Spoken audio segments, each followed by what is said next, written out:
নমস্কার বন্ধুরা, আশা করছি আপনি ও আপনার পরিবার সুস্থ আছেন। এই আশা নিয়ে আজকের ভিডিওটি আমি শুরু করছি। বন্ধুরা, প্রত্যেক ব্যক্তির জীবনে উঠাপড়া আসে, যা মূলত সময়ের চক্রের কারণে হয়। এটাই সত্যি যে সময়ের চেয়ে শক্তিশালী জীবনে কিছুই নেই। ও আপনারা নিশ্চয়ই এরকম অনেক উদাহরণ দেখেছেন। কেউ হঠাৎ রাজা থেকে গরিব, আবার গরিব থেকে রাজা হয়। যখন আপনার জীবনে বড় কোনো পরিবর্তন আসতে থাকে, তখন ঈশ্বর সৃষ্টি শক্তি গুরুদেবের মাধ্যমে আপনাকে কিছু ইতিবাচক সংকেতগুলি পাঠায়। সংকেতগুলি সরাসরি সংকেত দেয় আপনার জীবন তাড়াতাড়ি বদলাতে চলেছে।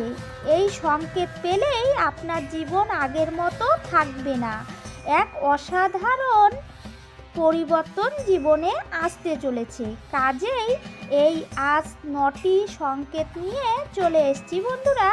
যদি আপনি 9টি সংকেত অনুভব করতে পারেন, তবে আপনার জীবনে একটু থেমে এই সংকেতগুলিকে ভালোভাবে চিনতে এবং আপনার ভবিষ্যতের জন্য সঠিক সিদ্ধান্ত নিতে শুরু করুন। এবার জেনে নেই সংকেতগুলি কি কি। প্রথম সংকেতটি হলো, আপনি কি লক্ষ্য করেছেন যে এই কয়দিন ধরে আপনার ব্রহ্ম মুহূর্তে ঘুম ভেঙে যাচ্ছে কিনা? অনেকের অভ্যাসের সময়ের আগেই ঘুম ভেঙে যায়, বিশেষ করে ভোর 3টা থেকে 5টার মধ্যে। যদি এমন হয়, তবে জানবেন আপনার জীবনে বড় পরিবর্তন আসতে চলেছে। অর্থাৎ আপনি জীবনের জন্য উপযুক্ত।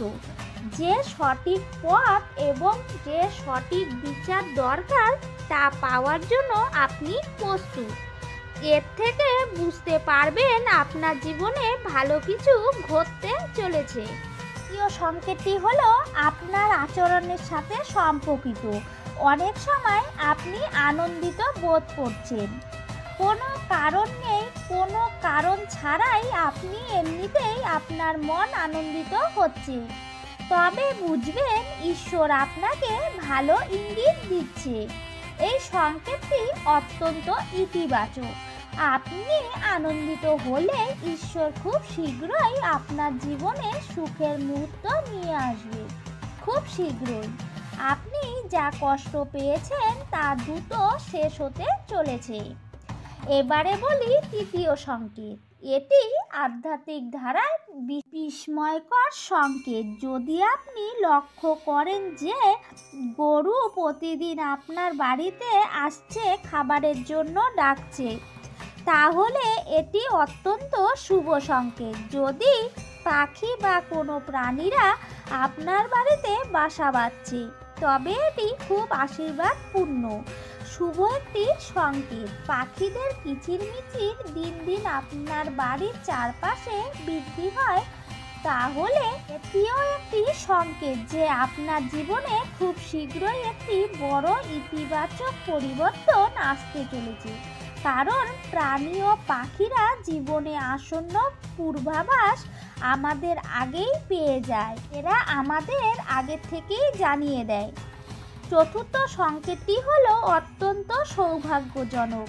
এই সংকেত বলা হয় শিশুদের মধ্যেই ঈশ্বর থাকেন। কোনো ছোট শিশু হঠাৎ করে যদি হেসে ফেলে, আপনার জীবনে শিশুর আগমন যদি ঘটে যায়, তাহলে বুঝে সুখের বৃষ্টি, যা আপনার জীবন পূর্ণ করবে। সুখের যে অপেক্ষা করছিলেন, সেটা ঈশ্বর প্রদান করতে চলেছে। পঞ্চম সংকেতটি হলো, এই সংকেতটি যদি পান, তার ভাগ্য এমনভাবে বদলে যাবে যা কখনো কল্পনাও করেননি। স্বপ্নে যদি মন্ত্র শুনতে পান, যেমন গায়ত্রী মন্ত্র বা ওম ধ্বনি, তবে এটি অত্যন্ত শুভ সংকেত বলে মনে করা হয়। ওম ধ্বনি ইতিবাচক সংকেত, যা নির্দেশ করে আপনার জীবনে প্রতিটি কাজে ঈশ্বরের দৃষ্টি রয়েছে। আপনার প্রতিটি কাজে ঈশ্বরের আশীর্বাদ লুকিয়ে রয়েছে। যা কিছু আপনি করবেন তার পেছনে সাফল্য রয়েছে। স্বপ্নে শঙ্খ বা মন্ত্রের ধ্বনি শোনা যায়, এটি ভালো লক্ষণ বলে বিবেচিত হয়। এটির থেকে বুঝবেন আপনার জীবনের সমস্যা শেষ হতে চলেছে। ইতিবাচক সময় শীঘ্রই আপনার জীবনে প্রবেশ করবে। পঞ্চম সংকেতটি হলো গভীরভাবে বোঝার চেষ্টা করবেন। আপনারা অনেক সময় অনেক ঋণের মধ্যে ডুবে যান। হঠাৎ একদিন সেই ঋণ থেকে মুক্তির পথও অজান্তেই পেয়ে যান। অর্থাৎ ঋণ কিভাবে হলো আপনি বুঝতেও পারলেন না। সেই ঋণ থেকে মুক্তির পথ হঠাৎ করেই আপনি পেয়ে গেলেন। ঈশ্বরের এটি ইতিবাচক সংকেত। আপনি বলতে পারেন, এখানে ইতিবাচকতার কি আছে? এটি তো ঋণের পরিস্থিতি, এটি তো একটি নেতিবাচক প্রভাব। কিন্তু আপনি ভুল করছেন, কারণ এটি ঈশ্বরের এমন একটি সংকেত যা আপনার জীবনের জন্য মঙ্গলময়। যেমন টাকার লেনদেনের ক্ষেত্রে যদি আপনার পক্ষে কোনো সিদ্ধান্ত আসে, তাহলে এটি অবশ্যই একটি শুভ সংকেত। অর্থের নতুন নতুন উৎস তৈরি হওয়া ঈশ্বরের একটি বড় সংকেত।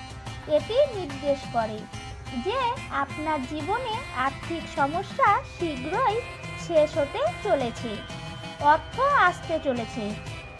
সপ্তম সংকেতটি হলো, এটি শরীরের অঙ্গ প্রত্যঙ্গের মাধ্যমে ঈশ্বর বোঝাতে চান। যেমন শরীরের কোনো একটি ফট করা, যাকে আমরা বলি শারীরিক সংকেত। এটি ঈশ্বরের একটি ভাষা। পুরুষদের ডান দিকে ফট করা খুব শুভ লক্ষণ। ডান চোখে বা ডান হাতে এই সংকেতটি নির্দেশ করে আপনার শক্তি ও সাহস বাড়তে চলেছে। মহিলাদের বাম দিকে ফটফট করে, এটি শুভ সংকেত। ফটফট করা খুব শুভ মহিলাদের বাম দিক। প্রতিকূল পরিস্থিতি সমাধান হতে চলেছে। অষ্টম সংকেতটি হলো পূজা উপাসনার সাথে সম্পর্কিত। আপনি যখন গভীর মনোযোগ দিয়ে নিষ্ঠার সাথে ভগবানের পুজো করেন, তখন হঠাৎ আপনার চোখে জল আসে। অজান্তেই আপনার কান্না পেতে থাকে। এটি একটি আধ্যাত্মিকতা ও অভিজ্ঞতার অংশ এবং এটি নির্দেশ করে যে ঈশ্বর আপনার প্রার্থনার সাড়া দিচ্ছেন এবং শীঘ্রই আপনার জীবনে আশীর্বাদ বর্ষিত হবে। এটি এমন একটি সংকেত যা সরাসরি আপনার মনোযোগ আকর্ষণ করবে। তিনি বোঝাতে চান ভয়ের কোনো কারণ নেই। ভগবান বার্তা দেন আপনার কষ্ট খুব শীঘ্রই দূর করবে। ঈশ্বর বলেন, তুমি যেমন আমায় ভালোবাসো তার চেয়ে বেশি ভালোবাসি আমি। এই সংকেত নির্দেশ করে। আর খারাপ সংকেত খুব তাড়াতাড়ি শেষ হতে চলেছে। নবম সংকেতটি হলো রাস্তায় হাঁটা পথে যদি আপনি টাকা বা কোনো পয়সা পান, তবে এটি একটি শুভ সংকেত। আপনার জীবনে খুব শীঘ্রই অর্থের আগমন ঘটবে। এই সংকেত তাদের জন্য যারা দীর্ঘদিন ধরে ঋণের কারণে সমস্যায় আছেন। আপনি হঠাৎ যদি অর্থ পান, এটি নির্দেশ করে যে ঈশ্বর খুব শীঘ্রই ঋণ মুক্তি করবেন। অর্থনৈতিক সমস্যার মধ্যে যদি থাকেন, তবে জেনে রাখুন যে খুব দ্রুত আপনার জীবনে অর্থের প্রবাহ শুরু হতে চলেছে। ভিডিওটি আমার এই পর্যন্তই বন্ধুরা। ভিডিওটি ভালো লাগলে লাইক, কমেন্ট, শেয়ার করে পাশে থাকবেন বন্ধুরা। এই রকম নিত্য নতুন ভিডিও পেতে আমার চ্যানেলটিকে সাবস্ক্রাইব করে পাশে থাকবেন বন্ধুরা। বেল বাটনটি অন করে রাখবেন। আমি যখনই ভিডিও আপলোড দেব আপনাদের কাছে তাড়াতাড়ি পৌঁছে যাবে। সবাই ভালো থাকবেন, সুস্থ থাকবেন। আমার পাশে থাকার জন্য অনেক অনেক ধন্যবাদ। এতক্ষণ আমার পাশে থাকার জন্য সবাই ভালো থাকবেন। ধন্যবাদ বন্ধুরা।